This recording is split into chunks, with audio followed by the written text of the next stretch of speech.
It's time, everyone. Wednesday again, which you know means it's time for On the Perf podcast, brought to you by Atlas Gunworks. Now, we finally have decided what pistol Adam Riser is going to bring into the fold to officially join Team Atlas, but we also learned about him that he selected the murdered out version. So he went all black. Right. All black. You don't That's have right. You can't have anything you want, but it's kind of Henry Ford. I, on the other hand, I'm kind of a two-tone guy myself. Really, because I think the barrels look cool when they get the wear marks in from being shot a bunch. If I could get a white barrel with the rest of it black, that would be my jam. But that's not on the drop down. So where are you? Are you Team Riser, all murdered out, or are you Team Two-Tone with AMAX? Get on over to atlasgunworks.com and you just let us know in the checkout aisle. Before we get started today, we're going to talk about a topic that is near and dear to my heart and my tism. Riser, could you lay some sweet Gary on us? I can Gary it up for you, and I'll give you the simplest, easiest, quickest Gary ever. Dave Hartman's personal favorite, angled for grip. Oh, do you own an AFV? No, I do not. Oh, I own two. I was this guy at one point. My first AR did have an AFG on it. It seemed like a good idea at the time. a lot of things seem like a good idea when you don't know what you're doing yet. I got a hint for you guys. They provide no advantage, and all they do is make any sort of supported position a real nightmare. Yeah, I think I kind of put them in the category. I try to say this as nice as possible for the brand that I work for, but like I put it in the category of like gullible customer products. It's like it might be a logistically sound idea that maybe somebody liked somewhere, but really it's just kind of a thing that for the most part people who don't know what they're doing buy.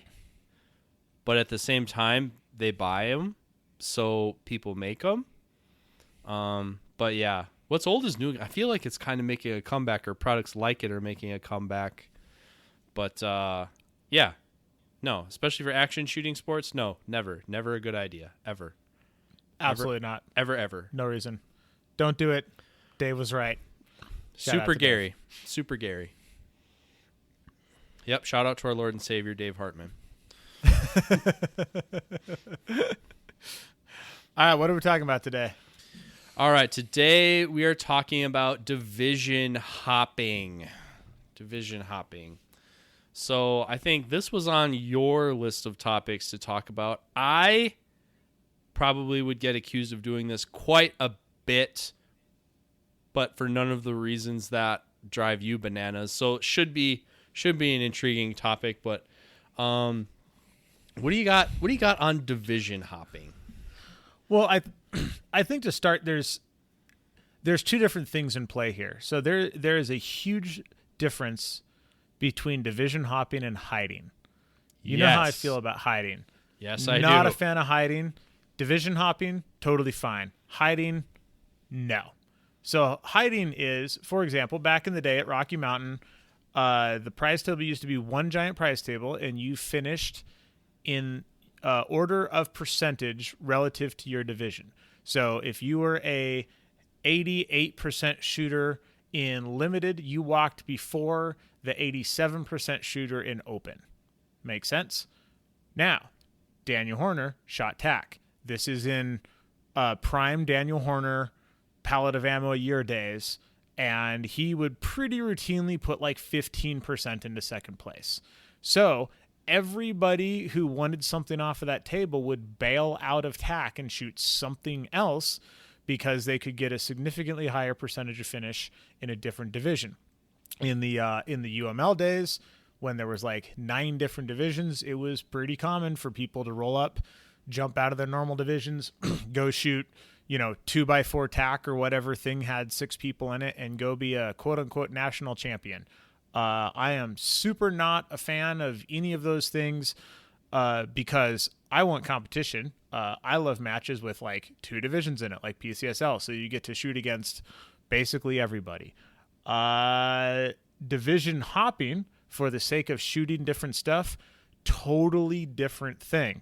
And I think there is some nuance to division hopping because what we're trying to do is shoot our guns at the absolute limit of their capability. The way that you do that is you get super familiar with your gun and you shoot it a lot. When you are division hopping, you are quite routinely changing things, which makes it pretty hard to be good in all of those things. I mean, it's one of the reasons that, the top 3-gun shooters aren't the top USPSA shooters. They're just not, because USPSA shooters shoot 1 gun all the time. And they shoot it super, super well. So you can take a super high-level 3-gun shooter, put them in a national-level USPSA match, and even if they're a national-level USPSA shooter, they're probably not winning that thing because they are trying to stay current on a whole bunch of different things all at the same time. So when you are switching divisions because you're shooting an AK match here and a single stack match there and a match, like the last one that we just talked about that doesn't have modified, so you're shooting open there and then you're shooting modified out in South Carolina, you're changing your gear all the time, and it makes it really, really hard to be proficient in all of those things at the level that we're trying to be at. Is this an intervention? No, it's not an intervention at all. I'm saying I was just checking. Yeah. I'm feeling targeted right now. This seems super, super directed. A bunch of friends are about to walk into your living room, buddy. we're about to have a talk. No, what I'm saying is, I'm pretty like stick to the same division kind of guy, but I've seen some of the traps that people fall in. You are a very division hoppy guy because you got the TISM real bad and like shooting AKs here's and ARs there and everything everywhere.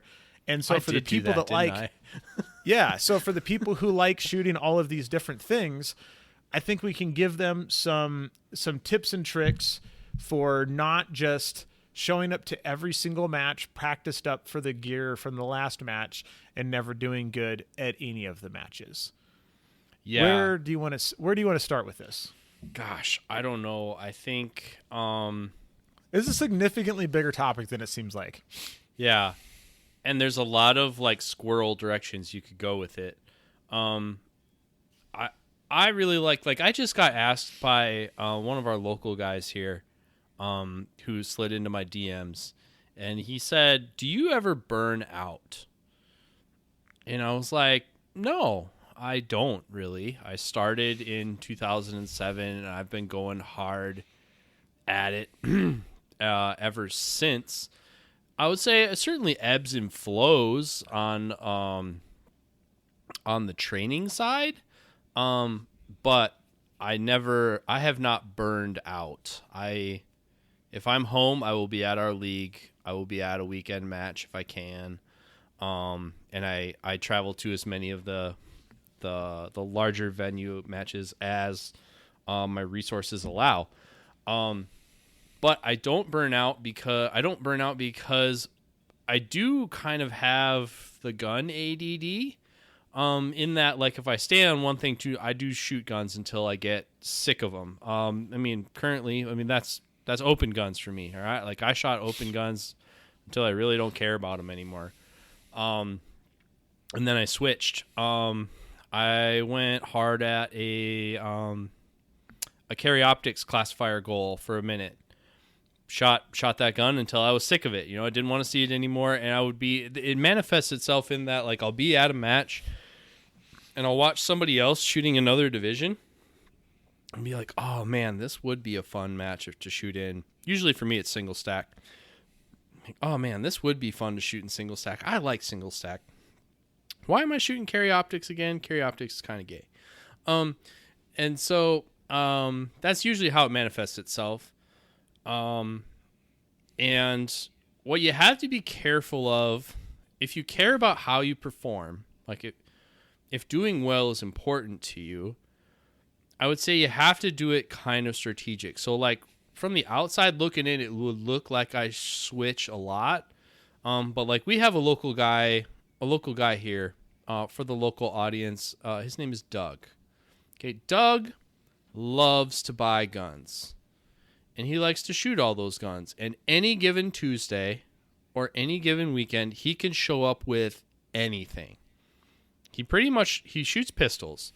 But on any given Saturday, he could show up with a Glock, an M&P, a CZ Shadow 2, Shadow A01, or a P10. Okay, like all of this, any one of the CZs, the whole catalog. Tac Sport Orange, he has a couple 2011s. He could show up with anything on any given day. And I don't know that there's rhyme or reason to it other than what he woke up this morning and said, oh, you know what? Today's an M&P day. Or, you know, when something comes across the wire and it's kind of cool, he's like, oh, I'll get one of those, you know, and he'll shoot it for a little bit. So he kind of tends to stay on a gun for a little while. And by a little while, I mean a few weeks.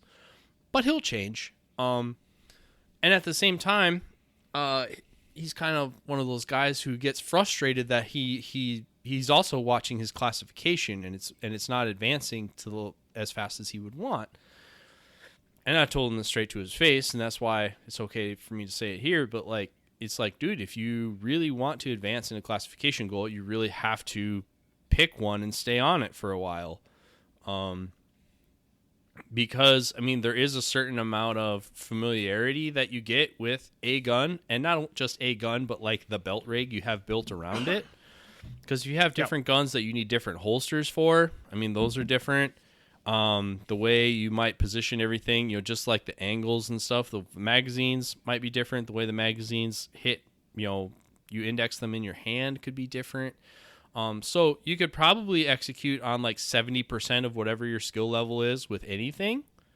If you have like a legit setup for it, like you have a legit belt and you have a legit holster for it. If you've cobbled stuff together, that's a whole other category.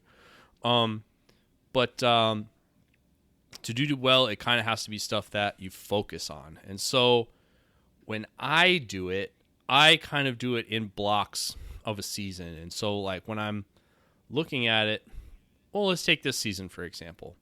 So coming out of the winter months, I knew that the shotgun series is going. And I wanted to shoot single stack at Factory Gun Nationals. By the time this airs, Factory Gun Nationals will be going on or have just happened. In addition to my normal 3-gun stuff. So I kind of look at like stuff that I want to dabble in. Like shooting AK Division at Battle for the South, or shooting single stack, you know, for a Nationals or an area championship or something like that. Mixed in with my primary sport of 3-gun, shooting modified division. I'll kind of break it out into blocks of time. And so I'll have kind of matches that I care about. And then as soon as a match that I really care about is over and kind of the next one that I care about is on the horizon, I'll switch to that gear and I'll stay on it for that amount of time. So single stack stuff, like I'll shoot single stack a lot in the winter. I'll stop shooting single stack in time to kind of get ready for Texas 3-Gun Championship, for example. And then once Texas 3-Gun Championship is over, there's not really a 3-gun event for me until Multi-Gun Nationals. And Factory Gun Nationals is before that. So I kind of, in my head, switch over to single stack for our example here. And when I switch over to single stack, like that's my dry fire, that's my primary dry fire gun. I switch over, I carry an analog of that gun as my carry gun. Like when I go into the single stack mode, I live that single stack life. And then when I switch, he's about this, folks. I have seen his carry gun. He is about it. Yeah, and but when I switch, I'll switch to something else. So like when we get on the other side of Factory Gun Nationals, then we're looking at a couple multi-gun matches again, and kind of into the fall, Race Gun Nationals, Area 2, things like that, where I plan on shooting an optics fitted gun. I'll switch over and I'll just shoot optics guns for that period of time. But by the time I get to this fall, I'll probably be bored with shooting optics guns, and I'll switch to an iron sighted gun again. So I just kind of switch back and forth, but I switch in blocks of time. So I kind of look at it as, all right, for this block of time, I can focus on this niche thing, and I'll do that niche thing. And then I have kind of a hard stop as to when it's time to switch to the next thing. And I sort of pre-plan that on my calendar. Yeah. I'm very jealous of your drastically younger eyes that you can still see iron sights. I miss them. That's part of why I do it. I'm trying to get it in before they go. You got to get that. You got to get that while the getting's good. So I don't really division hop. I sport hop. So I shot tack until my eyes couldn't take it anymore, and then I switched to open.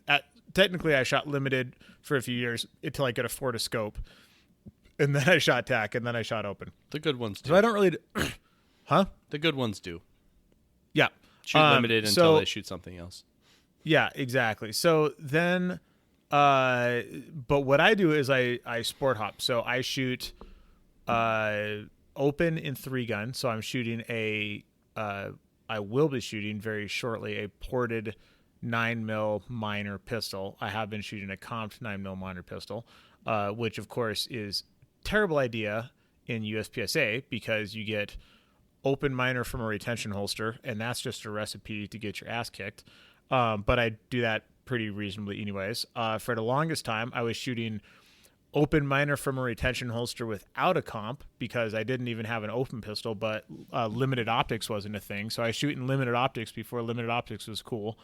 And sometimes I would like pull out the CO pistol because I have a CZ Shadow 2 with a dot on it, and then just shoot production. So what I would shoot would kind of depend on what was coming up. So if I was in a lull for 3-gun matches and there was a big chunk, I would shoot my actual CO gun at USPSA matches, and I would practice with that, and I would do all of my rifle and shotgun practice like I normally do, which is significantly less than I do with my pistol. But I would actually shoot the pistol like I meant it, and then try to go to USPSA matches and do well with that pistol. But, for example, so the last 3 weeks here, I shot, let's see, so last weekend I shot the High Desert Championship, so giant 3-gun match, actually a 4-gun match because there's a 6.5 Creedmoor gas gun in it. The weekend before that, I shot an NRL Hunter match, so bolt gun, almost exactly the opposite of 3-gun. Super long stuff, 4 rounds a stage, really hard shooting. The weekend before that, I shot the Salt Lake 300, so picture just like giant USPSA match where all the stages are 60 rounds.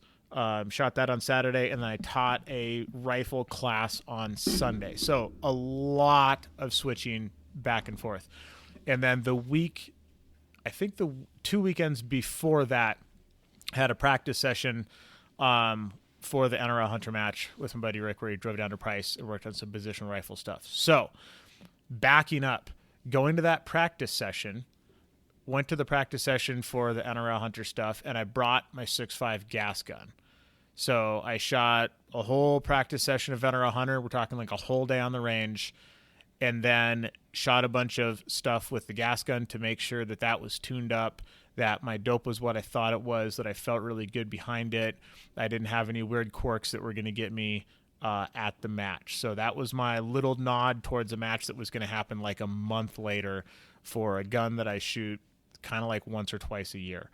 Then the next weekend, I had the Salt Lake 360 on a Saturday, and then I had the rifle class on a Sunday. So the day or 2 days before the Salt Lake 360, my loaner gun from Atlas showed up. So I switched from CO to open for that match because the gun that I was going to shoot in a major match 2 weekends after that just arrived, and that was pretty much going to be my only chance to like really get into any real practice with it. So I'm like, hey, if I shoot this match, which if you shoot it clean as a 360 round match, that's going to basically count as a giant practice session. So I'm like, all right, so we're going to shoot open minor from a retention holster in this USPSA match, and obviously just get crushed by Zach because he is shooting open major from not a retention holster, and he's a savagely good shooter. So he pretty much just destroyed me, which I expected. But the balance was like, which one of these matches do I care the most about? Well, I care the most about the High Desert Championship. So I'm going to take an intentional hit at the USPSA match. I'm not even sure it was a USPSA match because none of the stages are illegal, but whatever it was, I'm going to take a hit at this pistol match because I don't really care about the pistol match. It's just going to be a fun time with friends, and I'm going to treat that like practice for this match that's coming up in 2 weeks. Then I set up I set up props and stuff that night for the rifle class, or that afternoon because it was at the same range. And then after I set up all the props and stuff, I hung out with my rifle and I practiced a whole bunch because positional rifle shooting is really the bread and butter of that Parma match. So now I have some 6.5 gas gun tune-up 3 weekends before the match. I have some positional rifle tune-up 2 weekends before the match.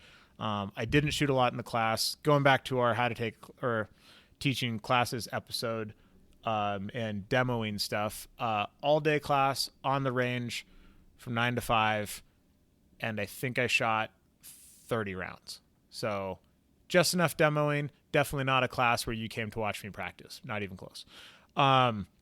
So that got me like a little bit of rifle practice there.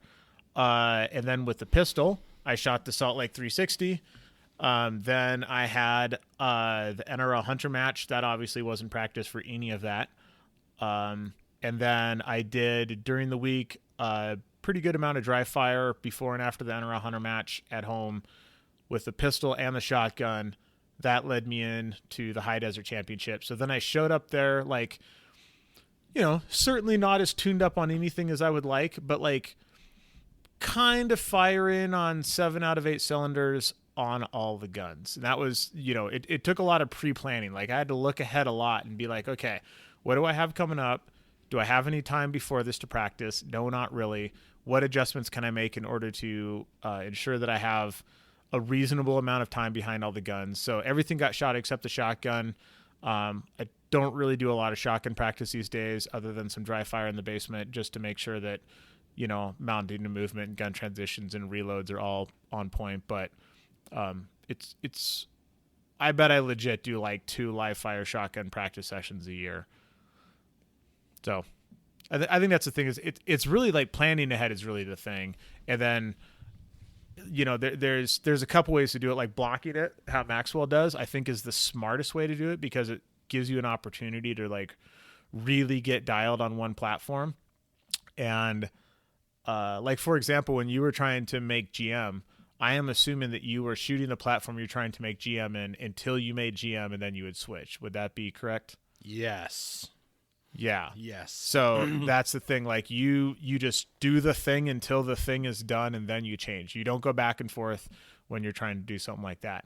When something like what I'm talking about, where there's a lot of back and forth and you're also going to a match where you need a broad range of skills anyways, it's less about absolute, ragged perfection with a single gun is about being like pretty tuned up on all of them, which is, a hard thing to do, and which is why 3-gun's super interesting because you can kind of never master it. Yeah, and like when you're gonna switch, it also kind of depends like how like or dislike the switches are that you're making. Mm. Like some people would consider a switch of a 193 height scope mount to a 1.5 scope mount. They would consider that to be like a huge, like, I will need to rep that a lot. Depending, I wouldn't consider that like a huge. You don't, guys. You don't. I wouldn't consider that a huge switch. But no, like last winter when I was playing around with revolvers a little bit, I'm like, okay, that is fundamentally that's huge switch. So I'm like, okay, here is the block of time where I'm going to play with this, and then I'm putting it away. Most of the midstream or mid-season like switches I do, where I talk about like single stack to 3-gun stuff and whatnot, I'm jumping back and forth between single stack guns and 2011s double stack 1911s. So single and double stack 1911s is what I'm jumping back and forth to. Fundamentally very similar, and just my choice in configurations and safeties and things like that, very similar. And if I shoot some carry optics, like if I get a wild hair to shoot carry optics, the gun I'm jumping to is a CZ. Ergonomically, a CZ is not that big of a jump from a 1911 pattern pistol. However, jumping to something like the easy one to pick on is the Glock, right? So if I was going to jump and shoot Glocks, that would probably be a little bit more of a transitional period. Now I can shoot Glocks like for work and stuff. I can jump in and shoot Glocks. I actually got the challenge today. I was training, or I was teaching with my Atlas Gunworks Athena, and a cop who was clever was like, "Oh, got the $3,000 gun, that you can do that." I'm like, "Hey, you want to give me yours?" Oh, wait. I thought you told me during our teaching episode that if somebody credits the gun that you're shooting for your good shooting ability, that's the mark of a poor instructor. Wasn't that your words? Well, just the next phrase is, "Do you want me to do it with yours?" That's my favorite part. I love that part so much. And he handed that bad chicken over. Yep. And I did. Oh my God. And I did exactly the same thing with his gun. So not just a Glock, but a strange to me Glock with a Steiner on it, of all things. Really? Yeah. Huh, Yeah. Who saw that coming? Okay. He's one of them enclosed emitter guys. Yep. So So, like, if you're going to make a big change, not necessarily saying that you can't do it, but that the more of a platform change it's going to be, either on the gun, like the gun ergonomically is different, or a rig change, like if the belt that you're using it on is going to be different, like, if where number one magazine pouch is. Think old school production days in USPSA. The magazine it had to be behind a certain point, where if you go from shooting open, where you're used to it being pretty much on your appendix, to it being behind the point of the hip, okay, well, that's two different things. Like transitionally, that's going to be something that you're going to want to rep out a little bit. So the more you jump back and forth, the more similar things are, the more easy it is to jump back and forth. And if you have a big block, I actually run the same belt for everything just because of this. Like, so my mags are always in the same position, whether I'm shooting 3-gun or USPSA, even though they're not in the most advantageous place for USPSA, they're close enough, and they're in the right spot for 3-gun. Because I found that I used to have 2 belts, and I found that when I switched back and forth and I was shooting 3-gun, traveling for matches on the weekends, and then for local matches I shoot in USPSA, I would actually reach down to where my mags should be on my 3-gun belt, but they weren't there on my pistol belt, and it ended up slowing me down. So now I just have like one belt for everything, and that's what I use. I was going to ask that because, like, I do wonder how your results would differ, even if you had the same magazine setups, but if you had a more USPSA appropriate holster for the same gun. I wonder how you mean not a retention holster? Yeah. Yeah. So I've actually played around with it. So I have I got a custom holster built for the Atlas pistols because nobody really made a holster that I liked that was a retention holster that worked with Atlas pistols because they have a full length dust cover. The ones that I like for 3-gun are the Safariland GLS holsters that have like the little button that you depress with your second finger as you're gripping the gun in the holster. Ooh. The thing I don't like about them is the holsters themselves. Like, the retention mechanism is kind of sweet, but the holsters themselves are like kind of jank. They're like pretty rattly, not sweet. So I actually had a custom holster built that is like a this is like so production style race holster with like the little cutout front and everything, but it has a GLS retention system in it, and it was super not cheap because the guy that built it for me, it was Light and Custom Gunworks or Light and Custom Holsters out here in Harriman, and so he built it for me. It was $250 which is a lot of money for a holster. Dang. Because he's like, hey, here's the deal. I can build this, but I'm going to have to buy a GLS holster and then throw away the holster part. I'm like, okay, like, let's just do it. So anyway, so he built it, and it is legitimately faster drawing out of that than it is a regular Safariland GLS holster, because it holds the gun so precisely, and the front is cut out so low, where the regular GLS holsters have a very high build on them, so you have to come out of the holster a long ways. I don't notice a mechanism at all when I'm drawing the gun. I bet with that gun, I'm literally losing like hundreds of seconds on the draws, like not even a tenth.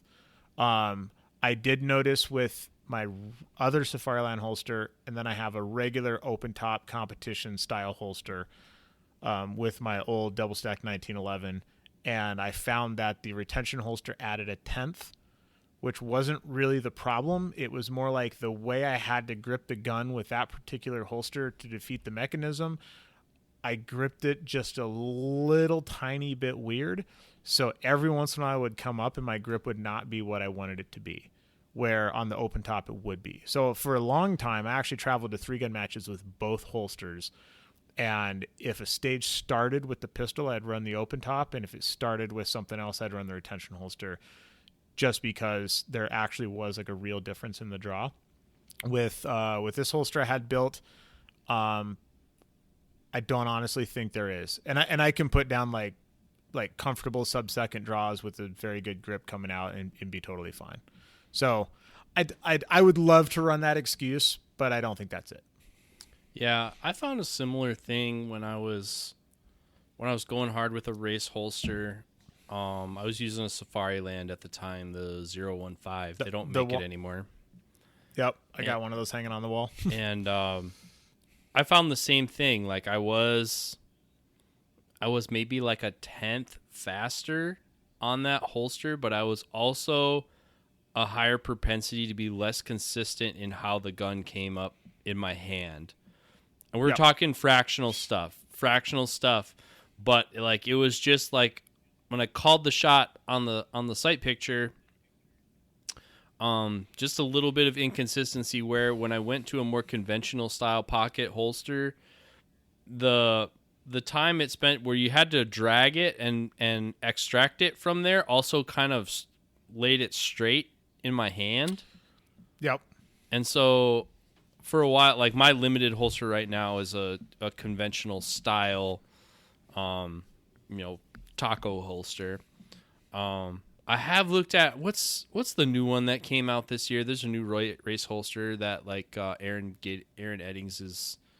I just butchered his name. Oh, I'm not sure. I haven't really been paying attention to that world. There's a couple dudes. They're really excited about a new race holster this year, and I'm like, oh, that's cool. But then I looked at the price and like you spent $250 on a retention holster.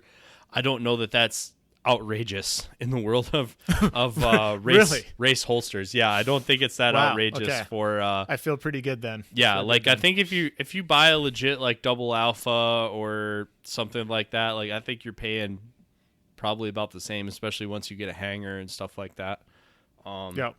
So yeah, I can definitely relate on that. But I had always wondered, because it does stand out as like that is something you're doing different than the rest, and so it's kind of wonder, like, even if you were on the same gun, I wonder if you had a more purpose-built rig, if you would see different. I do think at some point here I'm going to have them build me another one that's going to be a clone and just not have the retention system. So like the feel of it coming out and everything is the same, but I don't have to defeat that system. Almost just because I'm eventually going to wear that system out and then just have to buy another Safariland holster and throw away the holster part and put in a new retention system. Yeah, well, at least you won't have to build the holster again. You can just like at least I won't have to buld the holster again. You just do a top end on it. Very nice. Exactly. Yeah, exactly. Just new valves and we're out. Yeah. So it could be a thing, but it's kind of like, it's I'm not division jumping, but I'm sport jumping, and for me, the big thing is like I pick the thing that I care about and I focus my energy on that, and I kind of do the others for fun. Like if you see me shoot at a major 3-gun match and you see me shoot at a local USPSA match, I'm kind of not the same dude. And I don't mean from like an outward intensity standpoint. Like, I'm not like angry and competitive and everything at like a major and then like all jovial at it. Like I'm the same guy all the time. But when you watch me shoot, you can tell like, oh, he's really trying at a major. And at a USPSA match, I'm kind of just there having fun with my boys. You know what I mean? Yeah. And then like I shoot those NRL Hunter matches with my buddy Rick. Like, you know, if we win or we get, we're not going to win. We're not that good at that. But if we finish 10th or 40th, I don't really care. Like, you know, it's good to do good and it feels, but like we'll come off a stage where we just like got absolutely murdered. And I'm like, I mean, that was pretty fun. I learned a bunch of things. And like, I'm still in that steep part of the learning curve at that match where like every other stage I learned like some mind blowing new thing that I didn't know an hour ago. And so it's like a totally different thing. So it's like, I'm not going to pour the same amount of effort into LO in USPSA that I am into open stuff for 3-gun, because 3-gun is where my heart's at, and that's the stuff that I really care about. Like I don't care if I win a local major here, or you know, like win the state match or something like that. Like I don't care, but I do care how I do in Texas or South Carolina or Minnesota. So that's where my effort goes. Yeah, and you got to keep the main thing the main thing. That's yeah, and I struggle with that too sometimes. Where it's like, I was wanting to do, you know, I wanted to do some stuff with revolvers, but like at the same time, it's like, okay, what is this the main thing, or is this not the main thing? If it's not the main thing, then you gotta let the main thing be the main thing. Yep. And like, that's where like I'm not sport jumping the way that Riser is, but for sure, I also kind of have a different intensity about a pistol USPSA match and a multi-gun match, because 3-gun stages are so much bigger. Not another shooting show. That they did. By the way, I don't know if you've listened to it yet, but they had I have not. I would call it a weak rebuttal. Yeah. They didn't have really good defense for the things that they said. Our sport that's so lame and easy and doesn't really take any skill. Their reply to the invitation was, "That sounds like a lot of work." Yeah, so, free slot to nationals, and we'll loan you all the gear. And Jeff's response was, I don't know. I mean, it just seems like kind of a hassle. Like, okay, right. You know, for a giant black belt in jiu-jitsu, you kind of just seem like you're afraid of hard things. Just saying. Seem kind of like you're scared of getting your ass kicked. No, a little bit. But so I kind of like see, like, even at my state match here this last weekend, I kind of look at those stages that are kind of a third of what I consider to be my main thing. I kind of look at them as like live fire scrimmages, you know, like, yep. And that's like, when I explained to my significant other, why do you just, we're on the road, blah blah blah, why do you have to go to this club match? I'm like, this is my chance to scrimmage. So I kind of look at it that way, but also because I kind of look at it that way, I'm, you know, that's what makes me a sucker for the Constantine's Most Wanted bounty cash. All right, like. Last year, you are the prime customer. I am so vulnerable to that. So like last year being a prime example, Carry Optics Nationals, the nationals that the most people take the most seriously, I would say. You know, I took a dive essentially because I wagered that I was the best person that was willing to play this silly game and win prizes and win, you know, $1,000 essentially. And I did. But I'm game for that. I just know there's a few people that were like above me in, I don't know, within 10% of my score who probably yep. saw that and was like, well, I could have beat him, and then I would have. I do see a few people out there practicing a bit more for it this year. But joke's on you. I'm in a different division, so ha. But I mean, same thing. I mean, I cobbled together essentially a concealed single stack rig to shoot factory gun nationals concealed in single stack. First more of that Constantine carry cash, because I know I'm not beating Tim Herron on a world shoot year in single stack. But yeah, probably not happening. I'm feeling like I could probably do 95% of what I would have done anyway, concealed, and help my friend promote his product and his brand, and walk away with a bigger prize than anything that's going to be on that single stack prize table. 100%.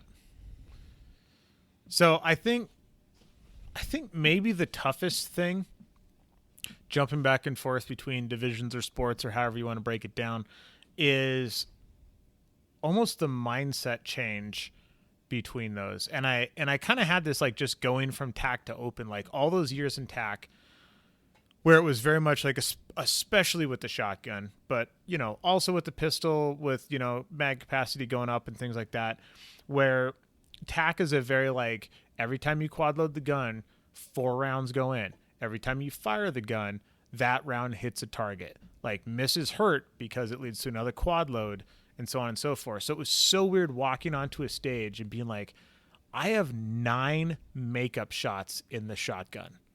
Like, what do I even do about that? And so burn them. In the way that you you just burn them. And so the way that you have to shoot different divisions to win, there's a strategy change there where, man, to win a major 3-gun match in open, like our boy Ruben says, you need to shoot open angry. Like, it is full send, balls to the walls in every single stage. It's not like, oh, I'm really going to swing for the fence on this stage. You need to swing for the fence on all the stages, because the pace is so fast. And then when it comes to things like TAC or to a lesser extent modified, it's a bit more deliberate game, because the mag capacity goes down. It's so much easier to miss because there's so many iron sights involved. Especially when you go all the way to TAC, you're monopoding off of mags in a long range, which will change your long range strategy because you don't have bags and bipods and all this other stuff to play with. So just that mindset change. And, like, you know, for me, going from the Salt Lake 360 with pistol, which was mega hosey, and then going to an NRL Hunter match where every shot you drop is a 25% drop in your score. And then going to Parma where you're also shooting long range stuff, but you're putting 5 rounds in the air at the same time and just laying them in there like mortar fire on a 900-yard target, because it is a timed event, not a, hits versus misses style event. Like that mental shift between different styles of events and showing up with, like, kind of the right mindset, and then shooting with the appropriate amount of aggression or confirmation, or however you want to say it. I think that's just as hard as any of the actual, like, gear changes that happen when you're going from one division to another, or one sport to another. Yeah, I definitely feel that, especially when I jump from stack to limited optics or modified, because, you know, there's 8 rounds, 9 rounds in the gun. So, like, we look at some of these stages, especially now when stages are predominantly designed by carry optic shooters. It's like, how many extra shots do you have in your magazine, or does this put you to an extra reload? And does that extra reload put you flat-footed somewhere? Or, you know, can you absorb it somewhere else? And then can you carry that many reloads is the other question there. But yeah. Do single stack mags still have to start at the hip? Nope, that rule went away. That went away? Yep.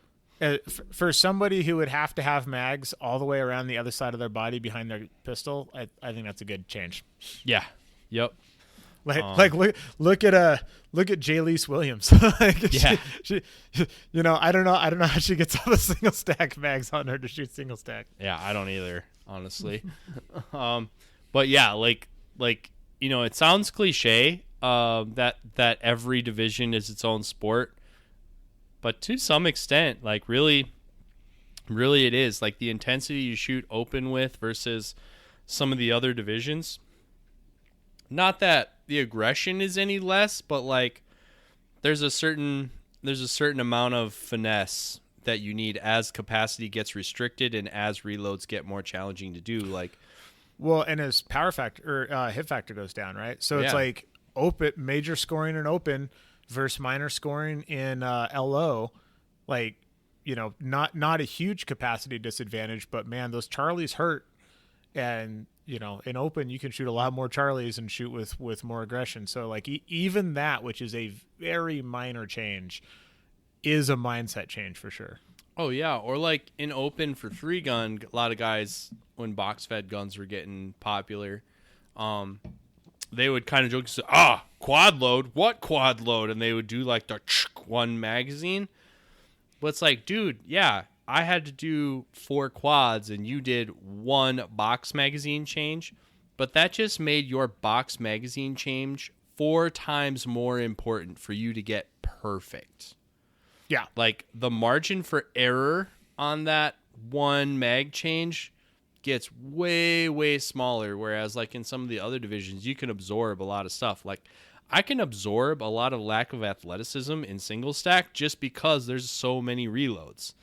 As long as the gun's loaded, by the time I get into the position, like I don't have to be foot speed the most aggressive guy.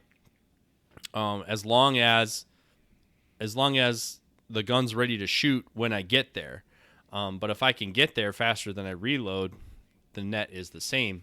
Whereas in divisions where you got 24 bullets in the gun, you kind of have to keep that thing running, and that usually means you're running to keep that thing running. So the mindset definitely is different, and you got to make sure you change those gears when you change equipment. Yeah, 100%. Well, and also like, to the box mag conversation, like let's say you got some candy cane thing where you load into a position, and there's 3 slugs on top to shoot at that slug target, and then you shoot your way out of the position on the big stick. If you run the mag before that dry early, or you miss those slugs, that's a catastrophic problem. Oh yeah. Where if you do that on a tube gun, I'm just going to drop in a quick deuce. I got 2 more slugs. I'm going to burn that on that clay right there, shoot the slug target that I had the miss on, and then move on. So it might only add a couple seconds on a tube gun, but on a box gun, like that's it. Those are your slugs. You're done. And so now you're just leaving that position with a missed target, or you ran it dry early, and now you need to load to another mag, shoot some of those, and then dump that mag on the ground, which you might need later. So like you can shoot yourself into a really, really bad trap with a box fed shotgun that you just didn't see coming, unless you want to roll out on every stage with like 5 magazines on your belt, which is a pretty terrible idea. So it's the Josh Freilich method, though. It's the Josh Freilich method. Well, Josh Freilich has enough waist to hold those, and I don't. So, and he's also, a foot taller than me, so he's got the build to just run around with 3 cases of slugs on his waist, and I don't. It do be like that sometimes. It do indeed. But yeah, I mean, I think that's kind of it. Like, really, like keeping the main thing. Like you said, I think that's the golden rule for the division hopping. Like if you want to hop around and shoot a bunch of divisions because you want to shoot a bunch of guns and you don't really care how you do, then I mean practically none of this applies to you, because this is all about like how to actually be good. But don't be mad that you're stuck in B class. Yeah. If you want to work your way up, you got to pick one and stick with it. At least for a little while. I think that's another like important thing. I mean, for this and for all of this is like, there's some skills that degrade super fast, and there's some skills that degrade super slow. So there's some skill sets that once you have that skill set, it's kind of there. So like, I feel like long range rifle is kind of like this. Like once you have that skill set on lock, you can just kind of like crack it open, and it's just there ready to go. But to build it in the first place takes real time. So Yeah. if you're constantly moving around and switching and everything else, it's really hard to actually build any of those skill sets to the level where you can be like nationally competitive or even locally competitive, depending on what your scene is like. Where if you focus on, I mean, like when I was kind of coming up, like kind of 2016ish, that was probably like my breakout season. I would pick a thing and do that thing until I was like, all right, I got that thing.